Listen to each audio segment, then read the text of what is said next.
Assalamualaikum warahmatullahi wabarakatuh. Kembali lagi di channel Pojok Abdi. Alhamdulillah hari ini saya bisa menyapa kembali teman-teman sahabat Abdi semua. Mudah-mudahan selalu ada dalam keadaan sehat walafiat dan mudah-mudahan Allah selalu melimpahkan rezeki kepada teman-teman sahabat Abdi semua. Nah, teman-teman, di depan teman-teman ini adalah JMS yang saya buat kemarin ya teman-teman. Dan hari ini saya coba lihat seperti apa perkembangannya. Ternyata si buihnya itu belum begitu pekat ya teman-teman, karena memang salah satu tanda bahwasanya JMS itu sukses kita buat yaitu sudah munculnya buih yang begitu pekat ya. Tetapi itu juga tergantung daripada kualitas lip mol yang kita dapatkan ya. Kalau misalkan lip mol yang kita dapatkan itu bagus, maka dalam jangka waktu 12 jam itu biasanya si puncak buihnya itu sudah banyak teman-teman. Tapi ini dalam waktu satu hari ini baru seperti ini ya teman-teman, tuh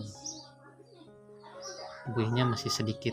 Dan ini nanti kita coba lihat hari besok ya, jadi pas 2 hari nanti kita coba lihat seperti apa perkembangannya. Nah, untuk teman-teman mungkin ya nanya bahannya apa saja, mungkin sebagian orang juga udah pada tahu ya bagaimana cara membuat JMS. Nah, untuk bahan-bahannya seperti ini ya teman-teman. Nah, ini saya udah siapkan ya. Kebetulan memang untuk cara pembuatannya kemarin saya nggak coba video ya, tapi ini saya coba perlihatkan sama teman-teman bahannya apa saja. Barangkali di antara teman-teman ada yang mau buat JMS ya, atau jada microbial solution. Nah, jadi bentuk bahan-bahannya itu teman-teman sederhana ya, hanya 3 bahan seperti ini, mungkin 4 ditambah dengan air.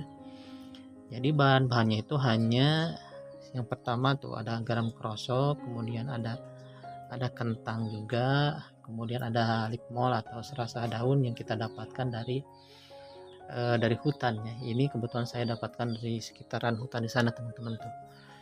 Ini hasil daripada pelapukan daun secara alami di alam ya.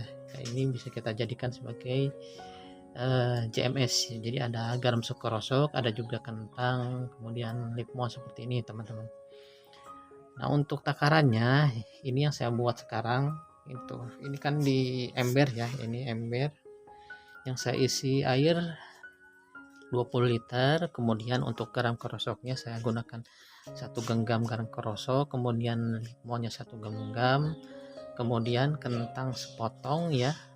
Itu kita rebus dulu kentangnya teman-teman, ini sebagai makanan mikrobanya nanti ya, karena di JMS ini yang kita harapkan adalah munculnya mikroba ya, atau hadirnya mikroba yang mana nanti kita manfaatkan untuk dijadikan sebagai pembenah tanah atau pemacu pertumbuhan tanaman kita ya, termasuk anggur ya, seperti itu ya teman-teman. Jadi dengan JMS ini bisa dikatakan modalnya itu minim ya. Kenapa saya buat ini? Yaitu tadi karena modalnya minim, ditambah lagi karena pengaplikasian selama ini ya, terutama di fase vegetatif itu saya baru aplikasikan siraman air kolam ikan sama kotoran hewan ya.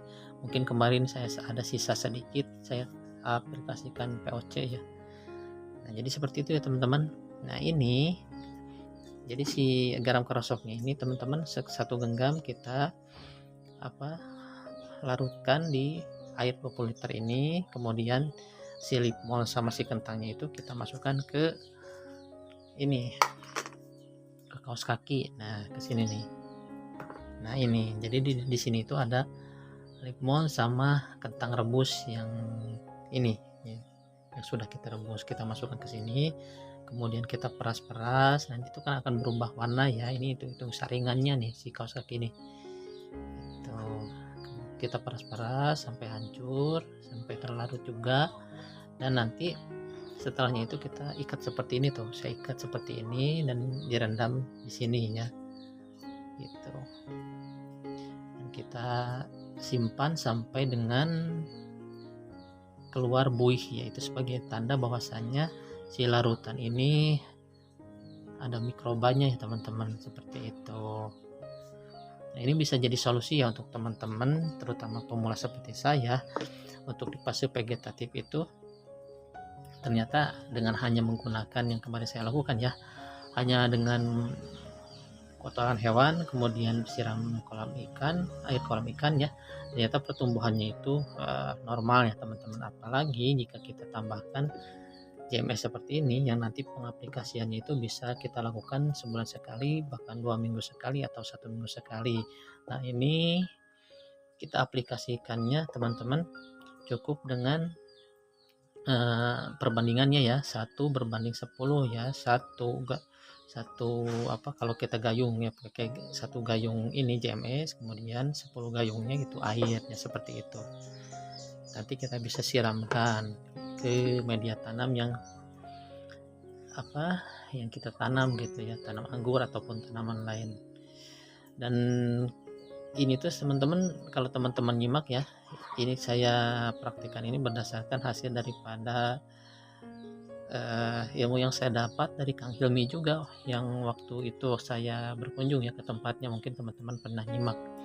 Jadi di fase vegetatifnya itu ternyata dengan hanya menggunakan JMS seperti ini ya teman-teman, itu pertumbuhannya sangat bagus. Terlebih kalau misalkan pas di awal-awal kita mempersiapkan media tanamnya ya, menyiapkan lahannya, kemudian kita siram dulu dengan JMS, itu akan sangat lebih baik ya teman-teman.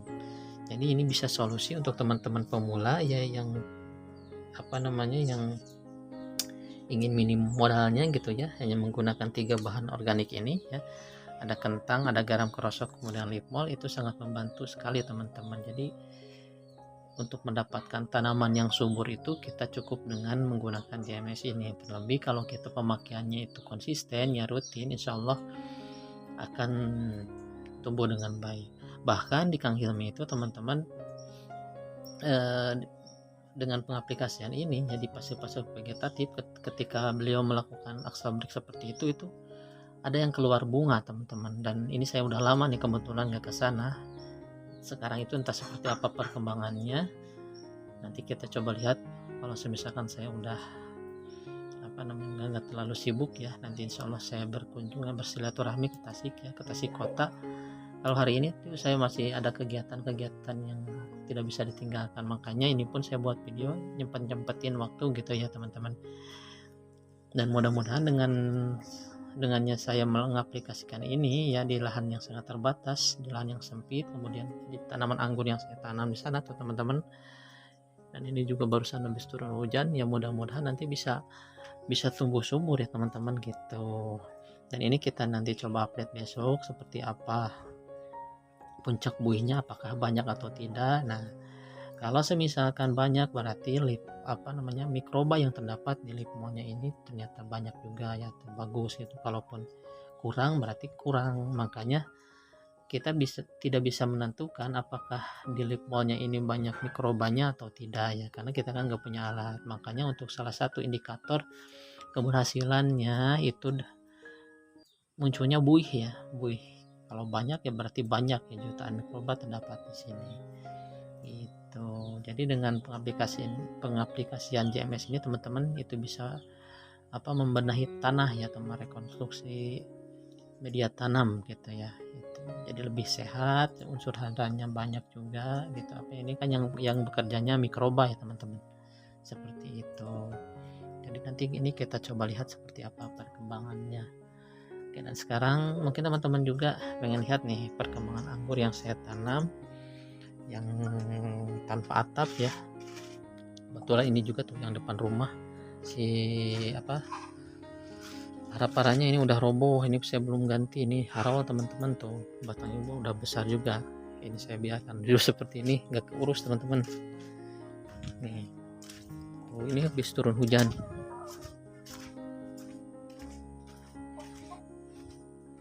Oh, ini perkembangannya teman-teman tuh udah tinggi sekarang. Oh, ini karena turun hujan saya coba tutup ya dengan plastik seperti ini tuh, supaya si media tanamnya itu tidak terlalu lembab. Jadi ini untuk menjaga kelembabannya supaya ini jamur tidak tumbuh ya tuh. Ini ya teman-teman perkembangannya sekarang udah tinggi. Ini saya mau coba nyuruh ini yang kerja ya buat bikin para-para, tapi yang kerjanya belum sempat, katanya masih ke kebun sekarang kan lagi mau masuk musim kapulaga ya, jadi kebanyakan di sini yang kerjanya itu pada tanam kapulaga buat bersih-bersih di kebunnya masing-masing gitu, jadi enggak belum ada waktu gitu ya tuh ini teman-teman. Nah, dan JMS yang saya buat itu mau saya coba aplikasikan ke sini juga ya teman-teman, ke sini sama yang kebun di samping rumah teman-teman, yang mudah-mudahan nanti bakalan makin tumbuh subur ya, dan pertumbuhannya cepat. Tuh udah tinggi nih teman-teman, tuh lihat sulurnya juga.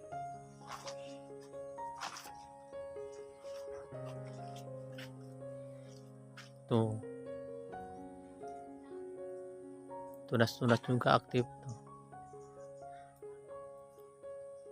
Oke.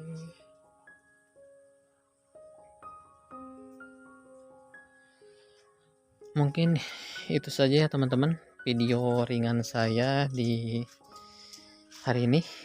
Ya mudah-mudahan ada sisi manfaatnya. Nanti kita coba lihat seperti apa perkembangan daripada JMS yang saya buat. Ya mudah-mudahan berhasil, sehingga nanti saya bisa mempraktikannya bagaimana cara pengaplikasiannya, kemudian kita update terus seperti apa hasil daripada pengaplikasian CMS pada tanaman anggur ya. Terus kita update, yang ini lumayan nanti bisa lebih minim modal gitu. Oke, itu saja teman-teman, jangan lupa untuk selalu dukung selalu ya channel yang sederhana ini dengan cara klik like, comment, share, dan subscribe supaya channel ini semakin berkembang. Oke, terima kasih. Assalamualaikum warahmatullahi wabarakatuh.